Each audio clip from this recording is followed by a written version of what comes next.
inta islaamkeena iyo wadaniyadeena iyo dadnimadeenu intay sugan tahay laga ma reeynayo Soomaalina cilqi karta ma jirto calaalka waalina qabsanaya waalina baabil wax kula luqi karna malaha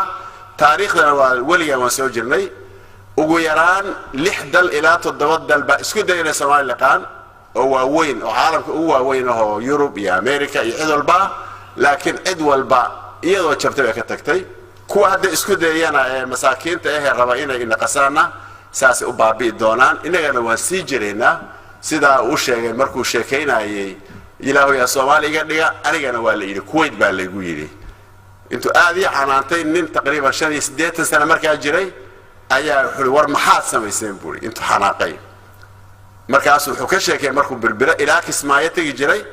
wuxuu ka sheekay ilaahu ya Soomaali iga dhigay adii jiray buuri haddana way soo noqonaysaa dadaal yar u baahan tahay iyo sabir